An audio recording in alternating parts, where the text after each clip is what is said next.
everyone, it's Sandy, and today I'm going to be talking about the books that I got and read in February. I'm going to start off with my book haul. I'm going to do what I did last month and show the books that I currently have checked out from the library. The first and only book that I actually bought in February is from my Uppercase box, and it is By Your Side by Casey West. This is Casey West's newest release, and it came out at the end of January, I believe, and it follows this girl who gets locked in a library with a guy. This book sounds like it's going to be a really cute read, and I can't wait to read it because I've been really in the mood for contemporary lately. And with Uppercase, all their books come signed or with a book plate, and this month it is signed. I didn't know this when I got this book, but I found out that this is an exclusive hardcover edition, so if you were to buy this book on Amazon or Target, you would get a paperback. So only Uppercase subscribers receive the hardcover version, which is pretty cool. I'm going to quickly show the other items that were in the Uppercase subscription. By the way, I spent my own money on this Uppercase subscription. Sometime in January, Uppercase announced that they were partnering with Epic Reads, and I love Epic Reads, so I really wanted like the items that Epic Reads was including. To be honest, the overall box was really disappointing. I guess I had high expectations for something else. This was the bag for Uppercase, and it says Happy Valentine's Day, so I really wasn't expecting it to be Valentine's Day themed. So the first thing is this Pride and Peppermint loose leaf tea. I'm not really a tea person, but I do want to try this, and it is also an Uppercase special. There's also this bookmark that comes with instructions on how to make the tea, which is definitely going to come in handy. Then we have this pouch, and inside the pouch is a necklace. So the necklace is this keychain, and it says 221B, and at first when I opened this I had no idea what it was. I had no idea what the 221B meant, but for you Sherlock fans, that is what it references to. Along with the book there's this little Valentine's Day card, and it says I'd share my books with you. And the last item is this laptop sticker, and it says I Heart YA. I actually really do like this item, but I don't want to stick it on my laptop. I think I'm going to put it in my journal or something. And as always, Uppercase always has this bookmark that has codes and is correlated with the page number, so once you reach that page number you will go on Uppercase's website and enter the code and get access to exclusive content. That's basically what I got from Uppercase, and the next thing that I'm going to be showing are my library books. So last month I checked out a lot of library books. I did get through quite a handful of them, and some of them I had to return, but these are the newest ones that I've checked out, and there isn't as many as last month because I do have some books that I currently have checked out from last month, so I didn't want to repeat those books. Anyways, the first one that I got is On the Edge of Gone by Corinne Duvis. I actually mentioned this book in my Diversity Bingo TBR. This book fits the category of a sci-fi and fantasy with a disabled main character. The main character in this book is on the autistic spectrum, and it's a near future thriller, which sounds really cool. That's all I know about this book, but I'm really excited to read it. Hopefully I can get to it soon. It is a pretty big book, but I'm excited because I haven't read any book that has an autistic main character. And the last book that I have checked out from the library is Every Heart a Doorway by Shannon McGuire. This book takes place in a home following children who have returned to the real world after traveling to magical lands. I've heard wonderful things about this book, and I actually finished it in February, so I will talk about this again later on in this video. The main character in this book is asexual. There's also another character who is transgender. This book also completes one of the categories from Diversity Bingo. I'm excited to talk about this later on in this video because it's the last book that I read in February. The last book that I'm going to be mentioning in the book haul section is in this package, and I surprisingly won a Goodreads giveaway, so I'm going to go ahead and open it. And it's been over a month since I won, and I finally received a package, so let's see, let me open it the right way. Okay, so ready?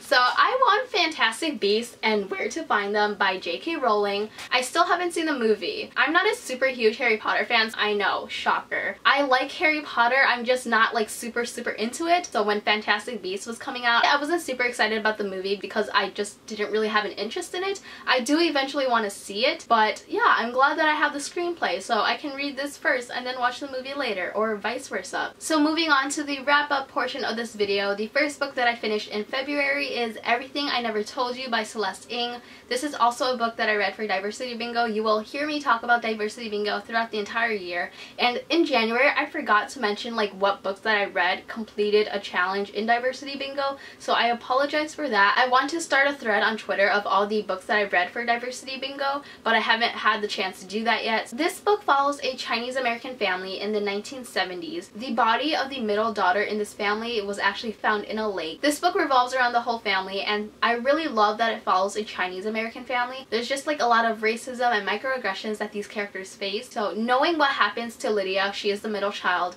I thought there was going to be like a bigger mystery aspect. That whole aspect is still pretty like unclear throughout majority of the book, but I thought it was going to be more kind of like a mystery type of thing. I thought the plot was a little bit underwhelming. This book isn't too long, but it isn't like super short either, but it took me a while to get through. It definitely has to do with the fact that I was really busy with school at the time that I was picking this book up, and every time I put it down I wasn't like super motivated to get back into the story. I didn't really like the writing style. The book follows the entire family pretty much, and it would switch back and forth from past to present, and that just got really confusing because the switches between timelines and between characters' point of view would happen within the same chapter, so it got really confusing to read. However, there were definitely moments in this book where I related to the characters and their struggles, especially with the racism and sexism aspect, and I really love that the author brought certain issues of racism and sexism to surface. I think the author did a fantastic job talking about those issues. Overall, I still think it's a really good book, and I ended up rating it a 3.75 out of 5 stars. I definitely recommend it because there aren't many books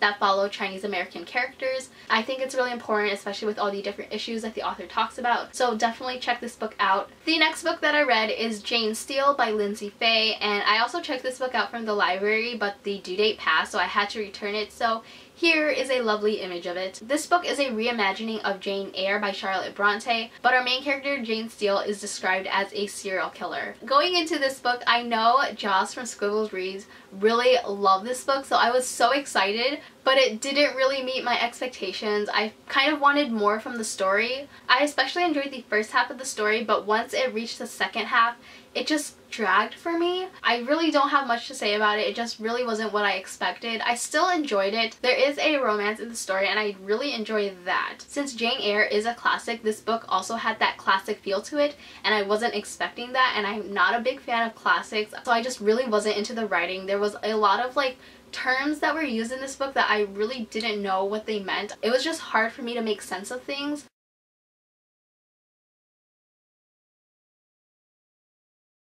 There's kind of like two settings in this book, and with the second setting there was like a lot of like terms that were introduced and I really didn't know what they meant, especially like the backgrounds of the characters in the second setting was really confusing for me to read. So overall, I didn't enjoy the second half as much as the first half. The second half was just really slow and it lost the excitement for me. I ended up rating this book a 3.5 out of 5 stars. The next book that I read is The 1000th Floor by Katharine McGee, and I actually listened to this book as an audiobook. This book follows 5 different characters, and it takes place in this tower that has 1,000 floors. The higher up you are in this tower indicates your class and the amount of wealth that you have. We have one character that lives at the very top of the tower, and we have other characters that are much lower. I really enjoyed the overall setting and the technology advancements in this book. This book takes place way in the future, and it was so cool seeing all of these new technology. Since this book follows 5 different characters, it can get pretty confusing as to who is who. 4 of the characters are girls. There is one male perspective, but the 4 girls, especially 3 of them, do come from similar backgrounds, so it got really confusing because they felt like the same person. Some of the characters did feel flat for me, and I didn't really care about them. My favorite characters were definitely Eris and Rylan, but I really like how all these characters have their own secrets and struggles that they have to deal with throughout the entire book. Also, at the very beginning of the story, there is someone that fell off this tower, so after that prologue, the rest of the book basically just leads up to that death. It was a pretty fun and entertaining read. It was a little bit too long for my liking. Overall, I rated this book a 3 out of 5 stars. The next book that I picked up is Tiny Pretty Things by Sona Kyrapotra and Danielle Clayton. I am most likely messing up the first author's last name. This book follows 3 girls who attend this very elite Manhattan ballet school. There's definitely a lot of competition and backstabbing in this book. These girls are ballet dancers and they want to be at the very top.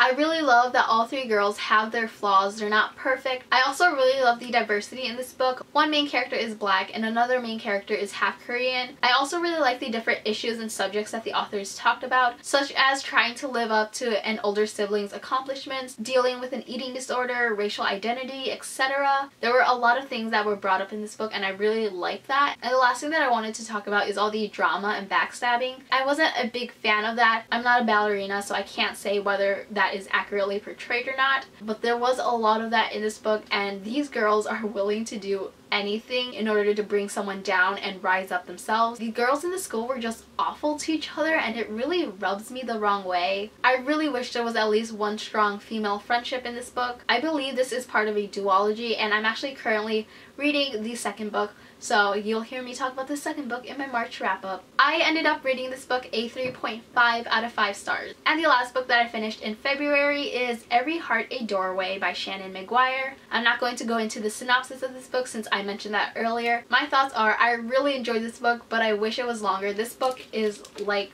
barely 200 pages. This entire book is 169 pages. This book does have all elements of a story and it wraps up by the very end. I wish there was more development with the storyline and some of the characters. I gave this book a 4 out of 5 stars and I can't wait to read the second one. Those are all the books that I got and read in February. Let me know if you read any of the books that I mentioned. Thank you so much for watching this video. I hope you enjoyed it and I will see you next time. Bye!